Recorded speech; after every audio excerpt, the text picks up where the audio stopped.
All right, college football fans, we are excited that you are here with us on a peek inside SEC football. Allie Peak, TJ Pittinger. TJ, we got a lot to talk about. There's a lot of things happened in the last 24, 48 hours ish regarding the playoff. Did the weekend go the way that you pictured a 12-team playoff was going to go? Man, that's a good question. I don't know. Maybe slightly. Like I don't.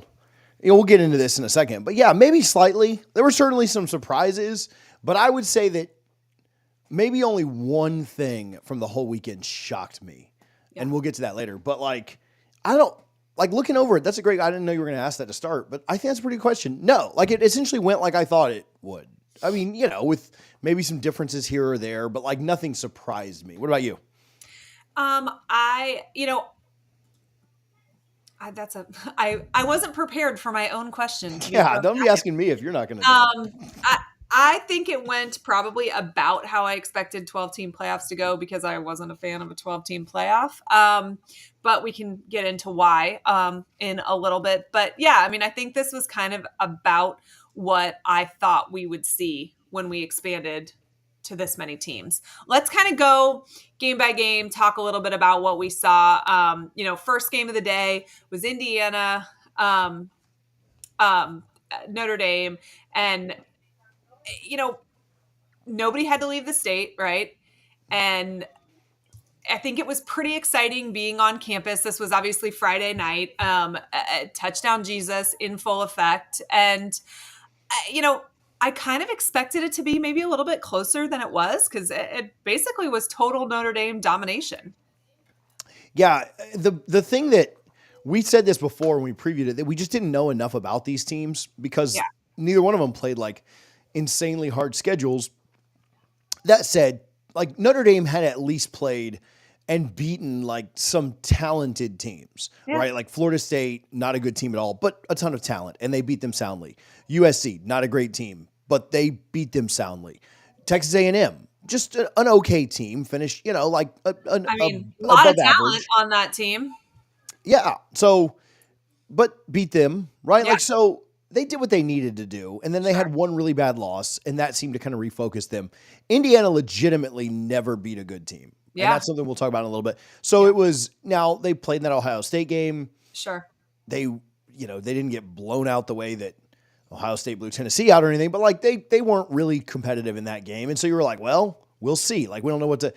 Notre Dame's defense was every bit as good as I thought. And that, to me, when we previewed this, we said they will run and they will play defense. And Yeah, I actually liked Indiana's quarterback better. He didn't play better against a great defense, but their defense was very, very good. And you do wonder, like, how good is Indiana's offense really? Like, they put up a lot of points this year. And I know they weren't against great teams, but like, that's my biggest takeaway is that Notre Dame's defense was there were a lot of good things that the winning teams did.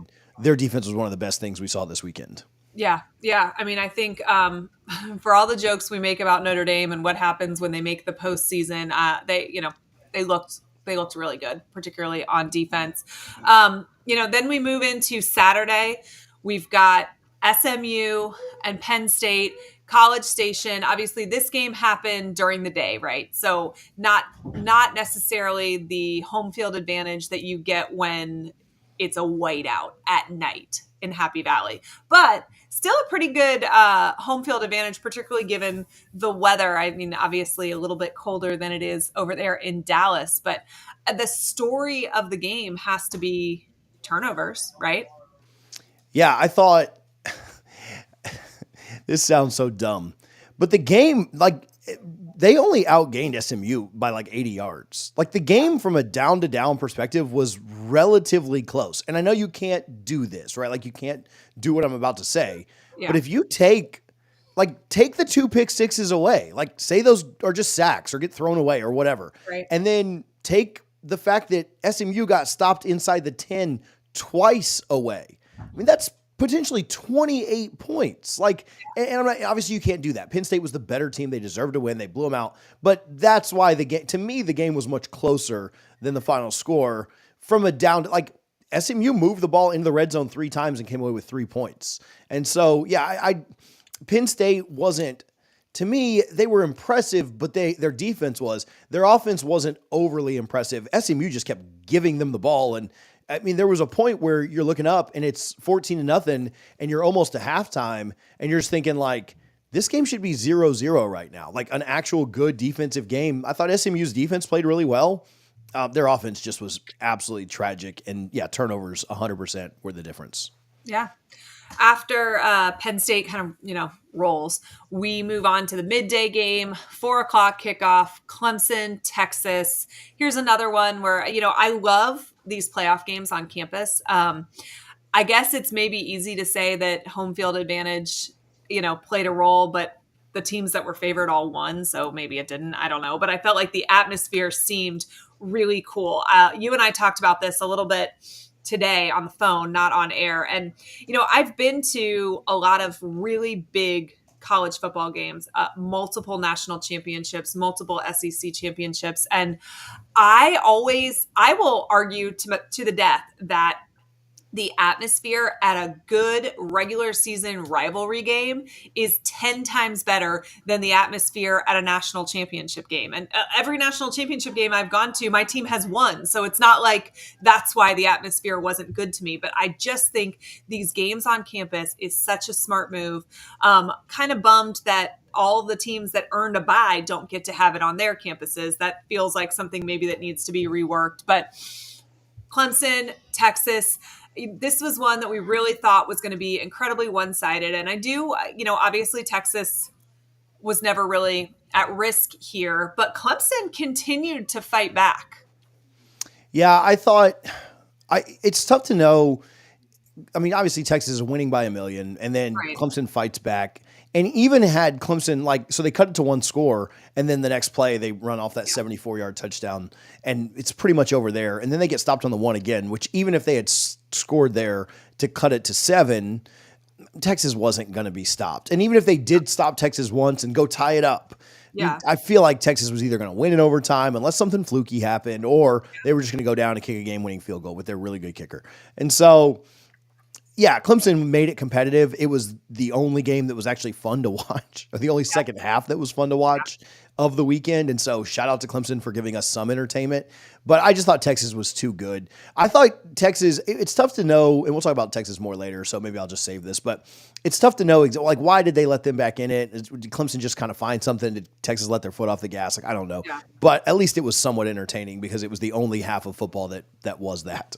Yeah, where there was just anything even remotely up in the air. The night game, Ohio State, Tennessee. And this is one that this is probably the game that I was the most surprised at the outcome. Not necessarily so surprised that Ohio State won, but kind of in the fashion that they did, right? I mean, first of all, leading up into this game, if you watched game day, if you watched any of the pregame from this, it was just Tennessee fans everywhere. I have some Tennessee fans in my family. They made the 5.5-hour drive from Knoxville to watch this game. They kept sending us pictures and videos of just, Neyland North. There was Tennessee fans everywhere. Then you watch the team come out shirtless for warm up, showing that the cold doesn't affect them in any way. Like, I really did feel like Tennessee came to play, and then they kicked off and it just was kind of all downhill from there. I mean, there was really not a single solitary minute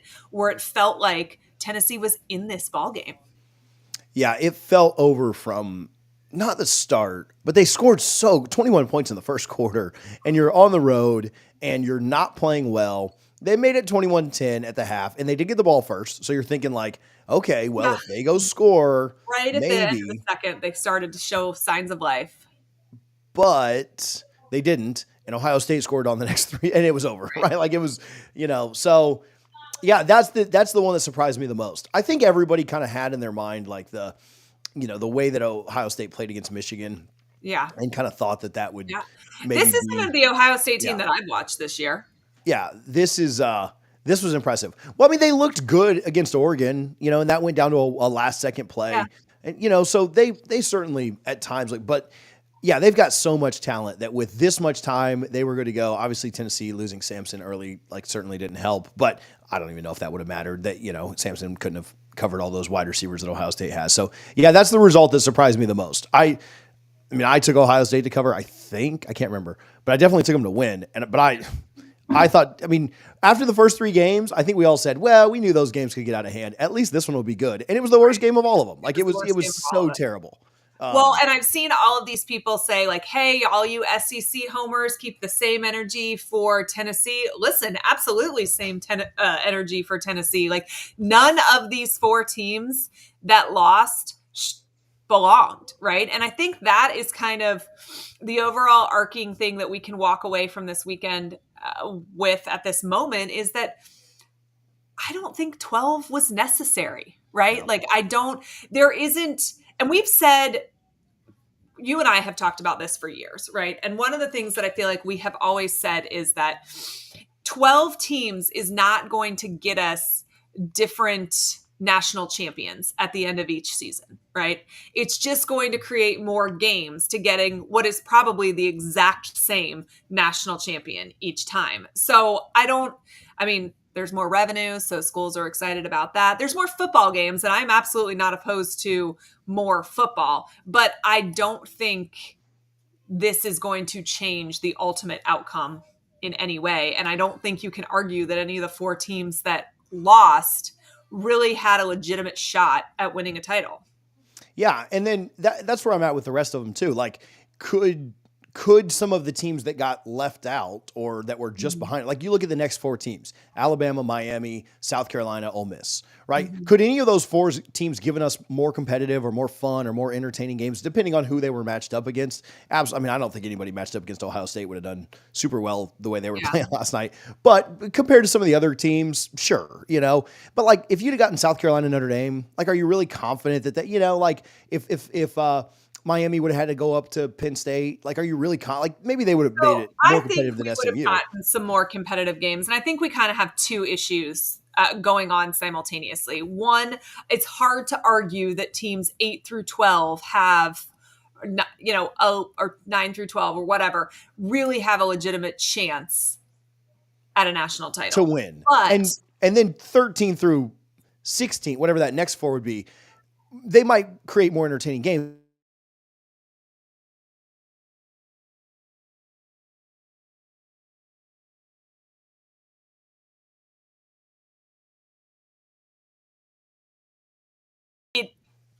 I do think we could have gotten some more competitive games. Again, I doubt it changes the final outcome at all. And that's has been my argument all along for not expanding the playoffs. But I do think we could have gotten some more competitive games. And I think part of that also is seeding, right? Which is something you and I have also talked a lot about. The way that the seeding is set up is absurd. Think about if Ohio State does win, the path that they would have had to take to get to there versus some of these other teams. It's kind of crazy. So the loser of the SEC, Texas, gets to play Arizona State, right? But Georgia has to play Notre Dame. That doesn't make sense to me here. Yeah, same thing in the other conference. Oregon has to play Ohio State, whereas Penn State gets to play Boise State, right? The 2 losers of their conference championships get easier paths. And at the end of the day, you're going to have to beat everybody. So I get it. But it's a lot easier to not play. Imagine having to play, if you're Georgia, having to play Notre Dame, who might be playing some of the best football in college football in the last 2 months, having to play Notre Dame first, and then Penn State, and then Texas, Ohio State, or Oregon. Now watch Arizona State upset everybody. And this is after you already had to play Texas for a second time. Yep. To get your seat to begin with, and but the problem, as much as we hate the NFL, they do such a good job of reseeding. They will never screw that team, but they don't let the seeds, they move them around to where the 1 seed, if the 5 and 6 seeds win, they change the bracket around to where you play the highest remaining seed. I think I'd like the seeding to change altogether, but I would like to see that change. If you're going to keep it this way, say, okay, if a 12 seed wins, we're giving Oregon that game, right? Yeah. We're giving this isn't the NBA with parity and everything else that goes on and a 7-game series to where the better team's going to win most of the time. Right. we're going to change it around to where if a 12 seed beats a 5, we are not rewarding the 4 seed to get to play. Could you imagine if Arizona State, well, Clemson would still be a favorite, but if Arizona State would get to play Clemson right now with all their issues, as opposed to like, that would be so unfair. And so, yeah, you if you're going to now, if the conferences were equal, which we know they're not, if the schedules were equal, which we know they're not, then you could say, yeah, if a 12 wins, then the 4 just gets a little lucky, right? That year. But in a situation where you have Clemson as a 12 seed, Clemson was the team that least deserved to be in, and they were the most competitive against the best team. Yeah. Like, because of their talent. It's not anything that Clemson did. It's not Texas's problem. It's the fact that their talent is absurd. And so, well, or really, really good. I don't want to call it, but like, so yeah, you've got to change. The seeding is so bad. Well, we really just from the jump, right, need to do 1 through 12. This giving buys to conference champions. If there isn't parity in conferences, so the runner-up of the SEC or the runner-up of the Big 10 is a better team than the conference champion of the Big 12, right? And we're skipping over teams because some of these, like picture, think about, SMU and Clemson and stuff, and we're moving these teams up. It just, none of it, I don't know. None of it makes sense to me. Just seed them 1 through 12, top 4 get a bye, regardless of the conference, regardless if they won their conference, and just, continue to go from there. I'm good with 0 auto bids because let's say Texas A&M would have found their way. Like, did we really think that they deserved to get in just because they won the SEC on tiebreakers and they had lost to Notre Dame and stuff? Like, I mean, and I'll tell you right now, I think as much as we both hate them, I would take Miami on a neutral field against SMU right now. And I would take Miami probably on a neutral field against Clemson right now too, with how bad their defense is. And so, I mean, I think Miami's better than both those teams that were in it. And so if we're going to play this game of, does Alabama deserve to be in over this team, or does South Carolina be? I mean, I think Miami should be in over both of. Now, I'm glad they weren't, right? Like, because I don't like them, but I think Miami's better than both those teams. As somebody who objectively hates Miami, if we're going to play this game, and so that's why auto bids are stupid to me. There's no way in heck that Clemson should be in over a Miami team.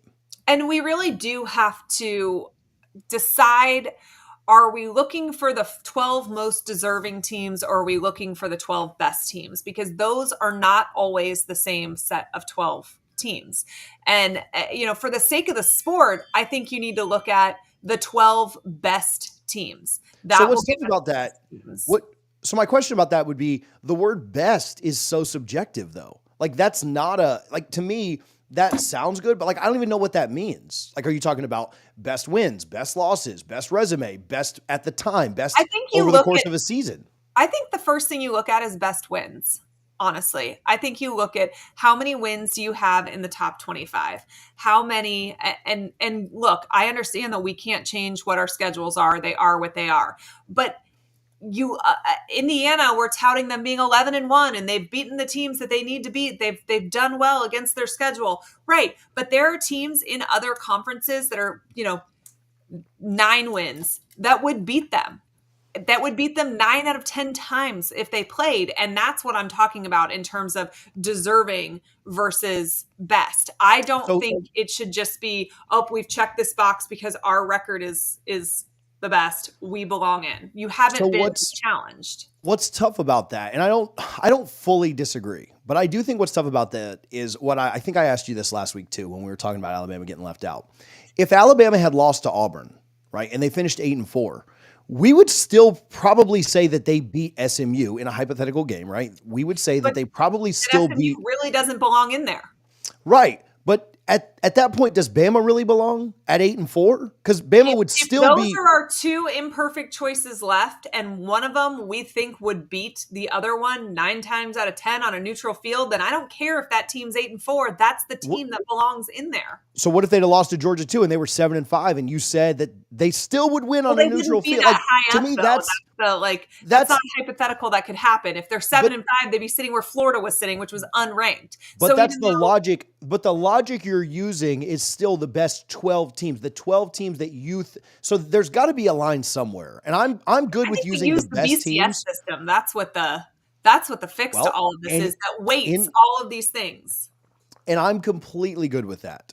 But just this subjective idea of best, to me, like, I still think wins and losses have to matter. And do I think Bama would beat Indiana on a head-to-head? Absolutely. I absolutely do. But I also thought Bama would beat Vandy on a head-to-head. I also thought Bama would beat Yeah. Oklahoma on a I just head-to-head. you And can't just so look straight wins and losses. There's got not to straight be a wins and losses. context of I the I agree with schedule. that. You can't go straight wins and losses. But the BCS would solve this for us. A computer system that calculates all of it, that takes everything into account and removes the human element from the equation is the way to go, because this is the problem. There's 12 people sitting around having the exact same conversations that you and I are having, and they have different views on what is best, who is the most deserving, what is the most best mean. And that's how we or what does the word best mean? That's why we're in this situation, right? Right. That's why we get into trouble, is because there is no, we don't even know what, like you just said, we don't know what best means. Yeah. Like because I don't believe that we should get to a point where we say, give me the 12 teams that Vegas would favor on the field and just give me that only. Because if that's the case, why even play the games? Right? Like Ohio State lost to Oregon and is the favorite when they play each other next week. So Vegas would tell you that Ohio State's a better team than Oregon right now. And so I think there's got to be some mix of the two, some mix of who would win in this matchup, but there also has to be a line. If Bama would have lost another game, we would still favor them. And so you can't just go by the Vegas odds. But we're looking at where they're putting the top, let's call it 16-ish teams, and then kind of deciding who within that top 16 would beat who. So if Bama had lost another one, they wouldn't be in those teams that we discussed. And so I think that's where you're calculating your schedule versus, you know, how you would perform against the other teams on the field. You're looking at a certain subset, and for this, it was probably 16, and deciding kind of who to leave out. And then looking at that, I would have left out SMU over leaving out Bama. It's not, I would have picked Bama out of 120 teams that I was looking at. It's, if these are my 16 choices, this is how I'm kind of deciding the last couple spots. I also think the argument for Bama specifically, and so people shifted their thinking real quick to Tennessee, or I'm sorry, to South Carolina. The argument for Bama took a pretty big hit with Tennessee going down. Like Tennessee losing by $1 billion. I honestly was kind of shocked about Tennessee's performance. Yeah, I mean, I didn't expect that. Tennessee play better games. This also was the best game that I've seen Ohio State play. And, you know, kudos to them for, this is not the same team that lost to Michigan, but I've seen Tennessee play a lot better games. Honestly, Heupel should be mortified that they looked that unprepared with the time that they had to do it and on this massive stage. Yeah, no, I agree. I think that it's, you know, but again, the I don't know. Again, we're arguing something that we really shouldn't be, because one, you're right about computers just deciding it for us instead of this subjective measure. Because then if computers, you know, you could have, remember in the BCS, teams would run up the score, you know, for more, you knew like not how to game not how to game the system, but essentially how to game the system, how to make it better, right? Like how to make your resume better, how to do this, how to do that. To whereas now we don't know, we're asking to be solving an equation that we don't know the formula to, right? Like what are we supposed to do? That leaves points on the field, dock him. Okay. Run up the score every chance you get, whatever game you're playing in. I'm here for that. So, all right, if you're watching this either right now or on replay, make sure that you hit the subscribe button so you don't miss any of our stuff. We'll always be live on Sunday nights. We may do something right after the next round of playoff games too. And then of course we'll clip this up so that people can see other things. Texas was pretty impressive for most of the game. How legit are they as a contender to win their next 3 games, win it all? Well, you know, Texas is incredibly talented, right? Like they're probably out of, you know, all the teams in the playoffs are probably top 3 talent wise. They have been, I think, if you use the Georgia games as kind of a barometer, right? The first time Georgia and Texas played, Georgia blew the doors off of them.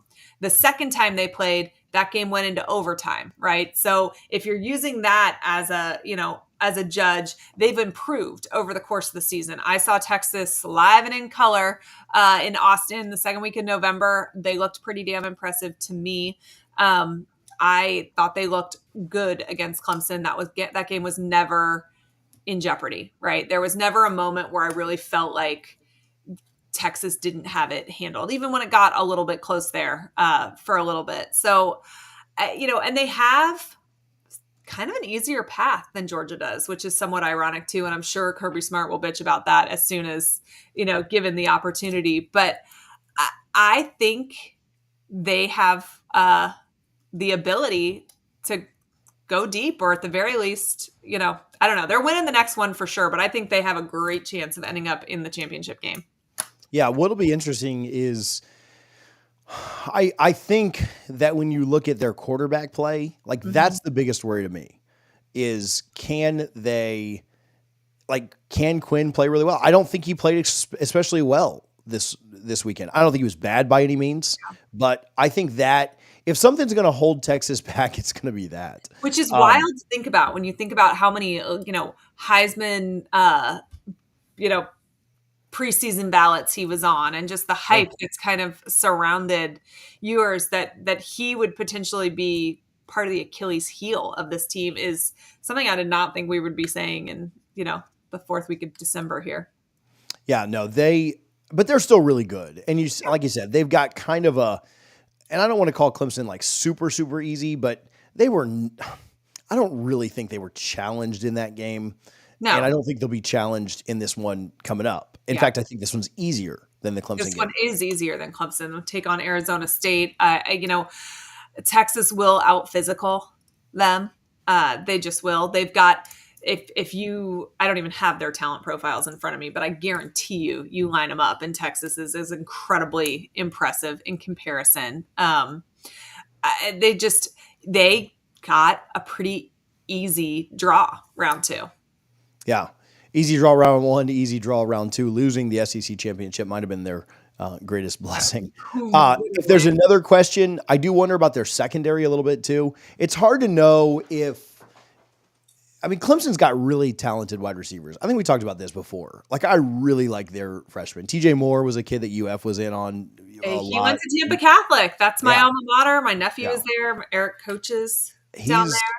He's nasty. And for a freshman, true freshman, right? Like we've seen he's not on the level of Smith and all those portal rumors about him too. I was joking during the game. That's clearly why they're throwing him the ball that often. Want to make sure he's going nowhere. That's probably why Ohio State threw so much to Smith too, to keep him from transferring to a rival of FSU's. But anyway, their secondary is, no one can cover.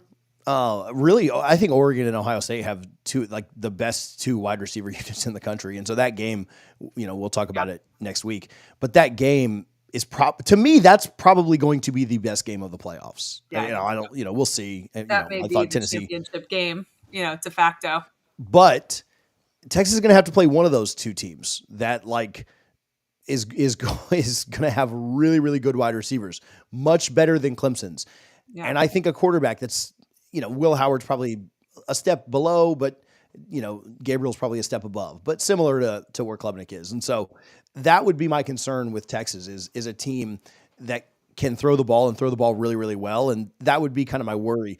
But Texas runs the ball really well. Their running game, and Clemson's defense is not good. Like, they gave up a ton of points to SMU, a ton of points to Louisville. Shoot, Clemson gave up the most points to any Power 4 team. Florida State scored more points on Clemson than any other Power 4 team in the continental United States. And so, Clemson's defense is not great. And so Texas took advantage of that. But they certainly run the ball well. They, that's what they'll try and do against Ohio State, although Ohio State certainly shut down Tennessee's running game with Sampson out. So, I don't know. Absolutely did. I think that Texas could do it, but I'm not sold just yet. I need to see them against who's their best win this year? A&M and then Vandy? They got better against Georgia, but their best 2 wins Florida's got to be a better win for them than Vandy. Not with Lagway out, half the secondary out. Yeah. All right, I guess. Yeah, fine. I'll give you that. If Florida was at full strength with their secondary and Lagway, then I'd say yes, but not with the kid that was from the Ivy League starting the game. That game was over before it started. I can't believe you still went. I thought they also, and people will get mad about this, but I also wonder about Sark. It seemed like they went away from the run game.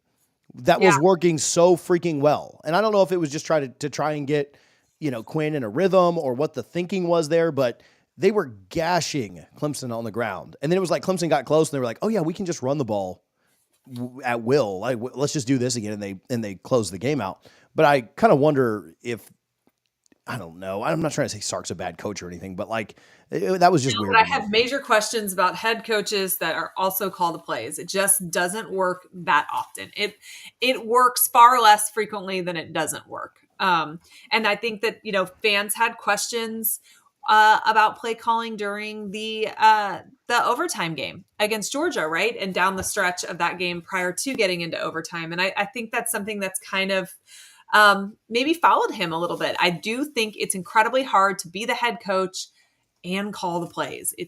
And it's not a role that most people can do. And I'm interested to see if he does it long term. And I mean, I guess if he wins a title this year, he's probably feeling himself there and will continue to call the plays forever and ever. But if that was something, if you're looking for something that could be improved for Texas, I think that's probably it, right? Yeah, no, it's got to get better. The quarterback play probably needs to take a little bit of a step up. And again, the secondary against really good talent out at wideout maybe concerns me a little bit. Those are my question marks for Texas. If they could figure out one of those or two of those, then excuse me, they've got a great chance to win. If not, they're in some trouble. All right. Well, guys, we really appreciate that you are watching this, whether you're watching it live or if you're going to be watching a replay later on. Do us a favor. Make sure you are subscribed to A Peek Inside SEC Football. We'll make sure we put the link in the description of the video, but subscribe. Go ahead. Do it right now. We're trying to up that subscriber count. We're going to be bringing you a lot more content in the coming days with all the playoff hoopla going on. But TJ, so we've talked about Texas. We've talked about Penn State. Let's talk a little bit about this Ohio State Tennessee game and kind of, I was a little bit taken aback, or maybe not, because I'm an SEC fan and I know how insane every team in the conference is. But Tennessee went up north, right, to Ohio and essentially took over. That game day set was vast majority volunteer fans. There was, I don't know, I think Kurt Herbstreit said probably 30,000 Tennessee fans in the stands, and those are his estimates. That's a lot of fans that traveled up there. Everybody seemed really hyped, and then kickoff happened, right? But I mean, kudos to Tennessee, though. They traveled better than maybe anybody I've ever seen travel for a road game, and to a stadium that is, I think, known for being pretty stingy on tickets for visitors.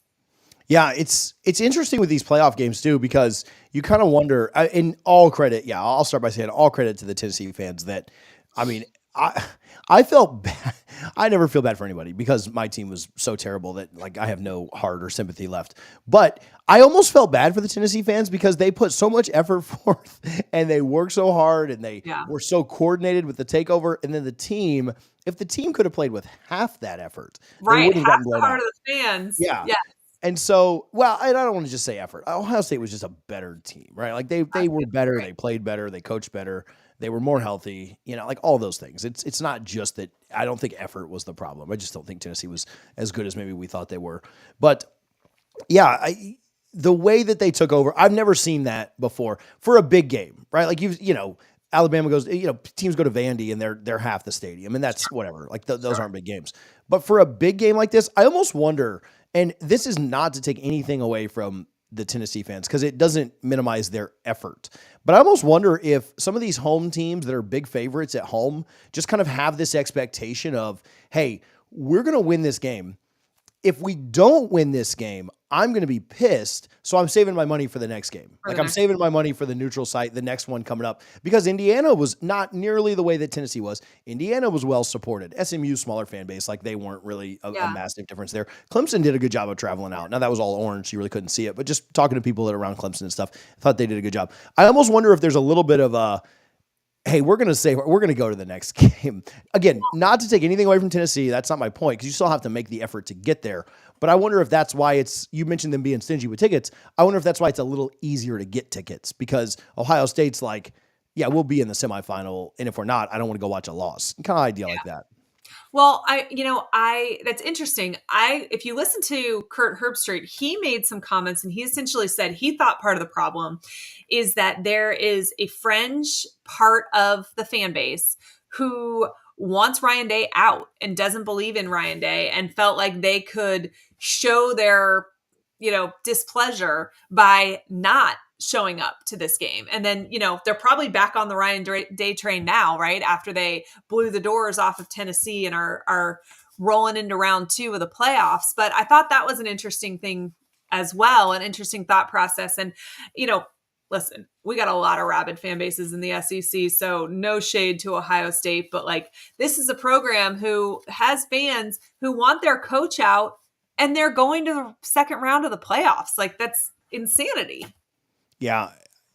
I mean, I just think it's a different level of expectation at Ohio State. We all want to win a national title at the beginning of every year. But for Tennessee, it wasn't national title or die like it was at Ohio State. Even at Michigan, right? Where they just won it last year. Ohio State was beat Michigan or bust. I don't know that it was even win a national title or bust, but it was sure as hell beat Michigan. I don't know, man. With paying $20 million on their roster, I think the most expensive roster in college football. I think they expected to be in the. I think getting to the title game is the only thing that. Now, I don't necessarily think he gets fired or anything. Now, maybe if Oregon blew them out or something, that they would, there'd be enough booster pressure. But yeah, I do think that their expectations up there are. I mean, they're up there with Georgia's and Alabama's, where if it's not a national title, it's a failure of a season, and there aren't very many programs where that's the expectation. We all say, oh, that's the standard. Obviously, in the 90s, that was the standard for us and y'all.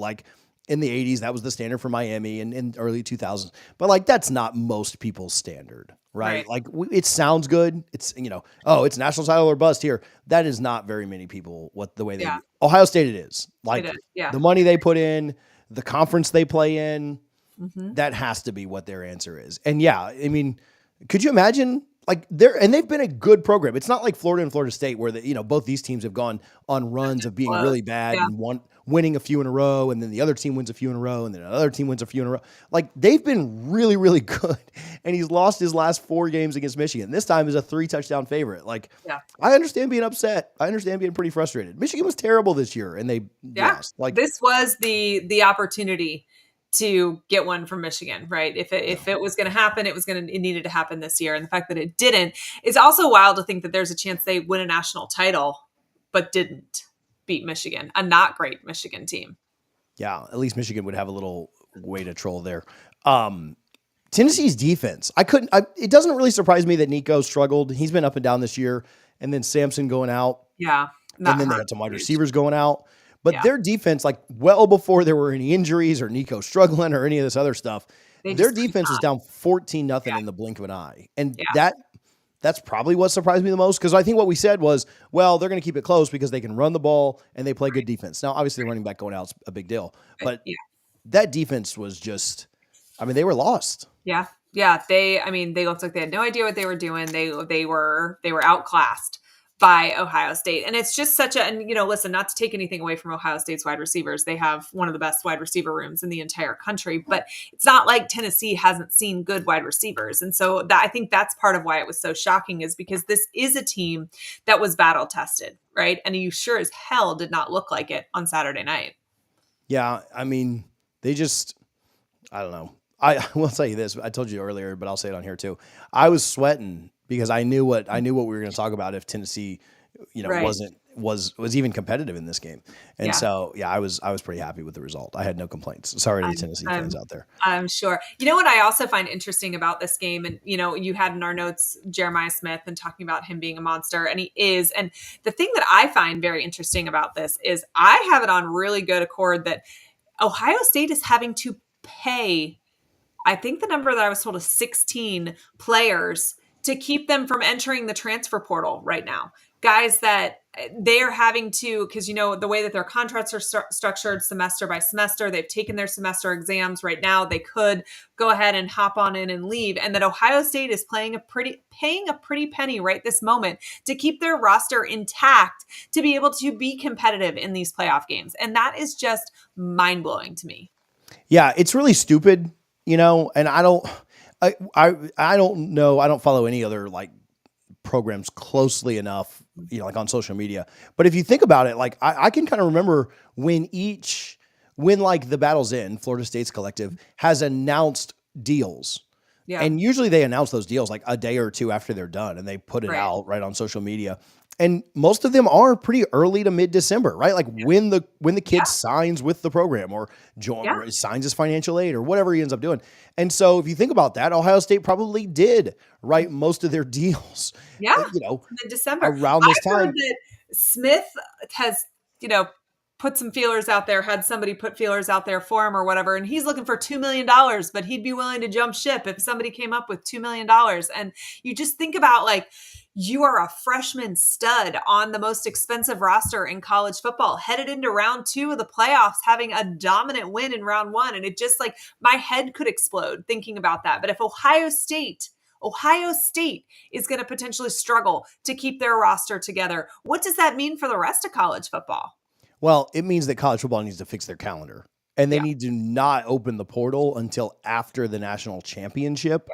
And then we need to put signing day back in February. Yeah. Right. Like the idea that because nobody's doing anything anyway, right? Like you're not allowed to have organized workouts. There's no, like, why is the portal? I mean, and we moved signing day back and back and back, and we've moved it back 2 more weeks now to where signing day is right after rivalry week. So you're losing out on those official visits. You don't have time to recruit guys postseason. The calendar is broken, and it's absolutely stupid that you would have to think about like that. The portal should not be open right now. It should open up after the national championship when the season is over. Like, could you imagine NFL free agency going on while the playoffs were going on in January?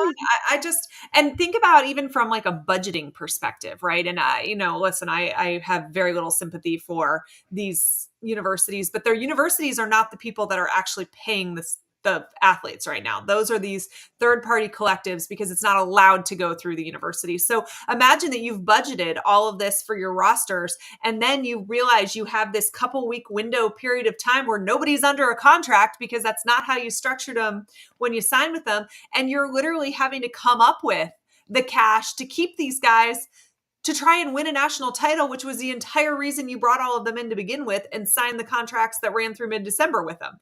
It's just, it's a flaw in the system for sure that they need to fix, but I just can't wrap my head around people being willing to test the waters while their team had a legitimate shot of winning a national title. I mean, if somebody was going to pay you $2 million, would you, somebody was going to tell you that you could have $2 million if you didn't watch the next UF game, would you be like, all right, guys, I'll catch you on the next one. I'll catch you the next time we play. Speaking of UF, let's talk about their season quickly. Over under win total was 4.5, and they were able to pass that pretty quickly. It was juiced towards the over, so it leaned closer to 5 than to 4. They obviously smashed that and crushed that, end up winning their bowl game against Tulane. Obviously Lagway is kind of where you start and end, but just big picture thoughts on Florida. We talked on my other channel, A Peek Inside Florida Gator Football, in July, and the number that I had picked was 8-5, which is what they finished at. Now, I said this in a video earlier today. I'm not going to pat myself on the back too hard because sounds a little bit like you're September. I was pretty sure we weren't going to be finding 2 wins the rest of the season. So this is not how I saw Florida getting to 8-5. I really thought that they would pick up wins against Texas A&M and Miami, and that they would then struggle with LSU and Ole Miss, and that's not how it really played out. But they showed real improvement, and then they picked it up on the recruiting trail as soon as Scott Strickland, made it very clear publicly that Coach Napier was the guy for 2025. We saw commitments roll in. We've seen some comments on the side of this video during our live. If you're watching this in the replay, then you can't read these probably. But people asking about Dallas Wilson, who did commit to Florida tonight, wide receiver, originally committed to Oregon. He was committed to Oregon for about a year. And on signing day, we heard, hey, he's going to be flipping to Florida. And I know you heard the same things that I heard. It was pretty prevalent. I think we got some crystal balls to him at the last second. And then he walked up on the stage and he put the Oregon hat on, right? And keeping his commitment where it had been for the last year. And so I don't know exactly what happened, but he asked out of his letter of, I believe it's called financial commitment now or whatever. It's not a national letter of intent anymore. A couple of days ago, he did commit to Florida today. I don't know what that's going to do for Florida's rankings. Got to move them into the top 10 because they were just sitting at 11. But Florida's wide receiver class coming in this year, whew. So I guess my question would be, yeah, I think it moved him to number 10 on the recruit on 247 is the only one that I looked at.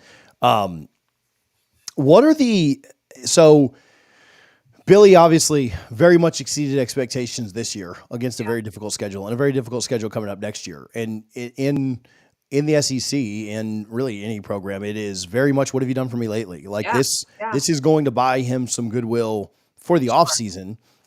But what happens next year is really all that people will care about. They're not going to remember back like, oh, you exceeded expectations by 3.5 wins, 4 wins. Like, we don't care.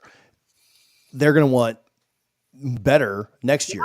Florida's got to win 10 games next year, I think. Yeah, I was going to say, is it the playoffs? Like, is it just, I mean if you get left out of the playoffs at 10-2, that's one thing. I think obviously, I don't know. I think Florida could pull off 10 wins. I think Florida could have won 10 games this year. And I think that the games that they didn't win, they could have beat Georgia had DJ Lagway not gone down. I do believe that they win that game when it happens. And then I think they could have and probably should have won that Tennessee game.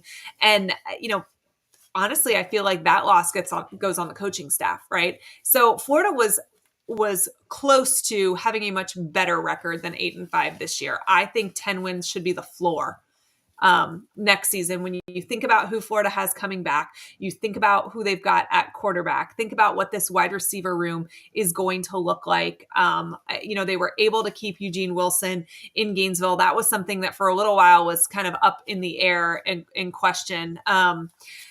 I think the floor has got to be pretty dang high because it is going to be hard to get a better roster situation than the Gators have going into next season. Are you calling 10 wins right now? Is that your prediction? Listen, I'm not saying it. I'm saying that's if they don't get 10 wins, I think that's a problem for this coaching staff. Yeah, I do. I think 10's a little. I mean, if you count 10 with a bowl, like if they were to go 9-3 against count 10 with a bowl, but yeah, I think that's really tough. We saw. I mean, Georgia went 10-2 this year. Texas went 10-2 this year. Like, they are, I guess, 11-1 and then lost their second game. But yeah, I think their schedule makes it really tough. Yeah. But I think so my view of Florida is that next year, I think they'll be a pretty good team, like anywhere from 8 to 10 wins regular season. And then 2026 could be their year to absolutely make a run. It'll be Lagway's third year in the system. It'll be his last year, I would assume. Yeah. And so it's because they still have to play Texas next year. And that Arch Manning Lagway game is going to be phenomenal to watch. They still obviously have to play Georgia. They have to play, all the teams they play this year. LSU reloading the portal, Ole Miss reloading the portal, Tennessee. Like there's a lot of tough. They got to go to Miami, and so there's a lot of tough games there. But yeah, I think they should. If they don't, I guess that's a good question. If they go 6-6 next year, does he get fired? I think so. I'm not putting him back on the hot seat after he just got off, but 6-6 next year feels like that'd be pretty rough. 6-6, I think, is a step in the wrong direction. There is zero progress there when you think about the talent that they are bringing back. I think that would be inexcusable. I also think that a factor in this is what changes Billy makes this offseason. We were told last year he was going to bring in an offensive coordinator. That didn't happen. We were told essentially. Last year, I was told that part of coming back was bringing in an OC. Didn't happen. We've heard those same rumors for this year. So we'll be interested to see if something happens on that front. I think if you look at Florida's bowl game, and listen, I'm excited that Florida won their bowl and they're 8-5. I think 33-8 is absolutely taking care of your business. I think Coach Napier used the bowl game to kind of reward some guys who put in effort all year long and maybe don't get the glory that some of their teammates get. And all of those things are huge positives. But if you watch that game, you saw the same tendencies rear their ugly heads that we have seen through the course of Napier's tenure here. There were 2 different times where they had to take a timeout because they had 10 men on the field with special teams. The fact that is happening in your bowl game of year 3 is inexcusable. Same thing, play calling. There's just some things that I think would be better for this team if they had an OC. That was kind of a rough game to watch offensively. And some of that was 2 interceptions from a freshman quarterback who is still going to go through some growing pains, and that's okay. But some of that was just uncreative play calling or just bad situational awareness, which I think you could probably cut to any video I've done on Florida during the Napier era and probably find that sentence somewhere in my recap of whatever game we're talking about, right? Is that there's just a lack of rhythm sometimes, and a third down play calling is a lot of times pretty garbage. So that is an area that I think Florida could improve on. If Florida hires an offensive coordinator, and I don't think they need a new offensive system. I think Napier's offensive system itself is fine. I just think that sometimes the in-game rhythm is hard for Napier to get a good feel for. And I think it's hard to wear 2 hats as the head coach and the offensive coordinator. Somebody commented, Lagway can't move, pump the brakes until he's fully healthy. And that's true. You could tell as he was leaving that field. I don't know if you saw TJ at the very end of the game. They showed him kind of high-fiving fans and so he was limping. He could barely, like, that leg is not healthy yet. So they are kind of, maneuvering around that as well. But that was, I think, minor compared to some of the issues that we saw. So is your prediction right now that one or both coordinators for next year are not on this staff right now? Do you think they hire outside for an OC and a DC? If not, what are your thoughts? Like, do they promote Ron Roberts? Do they elevate a staffer for, there's talk that they could elevate who's the tight ends coach to OC or quarterback coach to OC? Like, what are your thoughts on who?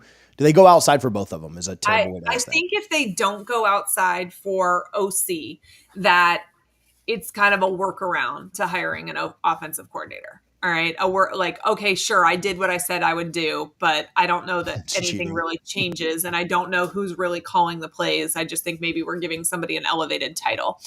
I think that it would best serve him to go outside of the program to hire an OC. As far as defensive coordinator goes, I kind of go back and forth. I can see the logic in making Ron Roberts the defensive coordinator, riding with him. I think that it is my belief that after the bye week, that's who called the defensive plays. I don't know that as a fact, but I think that is what changed in this defense was the play calling. And I had been told prior to Austin Armstrong taking the Houston job that Austin Armstrong wouldn't be with the Gators next year. So I do think that was kind of a mutual parting of ways and probably a great move for Armstrong. I think he needs a little bit more experience. And this was a really big role for a 29-year-old to take on. So I can see a scenario where they stick with Ron Roberts. Now, I can see a scenario where they go outside as well. We've heard, that there's interest in bringing Bateman back, who's obviously at Texas A&M and doing pretty well there. I don't know. We passed on him as a defensive coordinator the last time we were hiring one. So would he have interest in that? We've heard rumors that Charlie Strong's coming back to the staff. I can't imagine that would be in the role of a defensive coordinator, more of some sort of staffer, I think, probably to help with recruiting and to kind of help guide some of these coaches. But I don't know. I'm interested to see what we do there. But I'm more worried about who we hire as an offensive coordinator. Anybody in their right mind would be excited to coach this defense. I'd go outside for offense for sure. I agree with you. I think if you just elevate the QB coach or the tight ends coach, then it's like, all right, man, come on, cut the crap. Defense, I wouldn't change what's working, right? Like, you need to win, right? Yeah. And bringing in a new DC, they got to learn his system. They got to change everything up. When you bring in a new DC, a lot of times you start slow. Mm-hmm. And so it wouldn't surprise me if Florida's defense looked worse in the beginning of the year next year with a new guy in there than later in the year.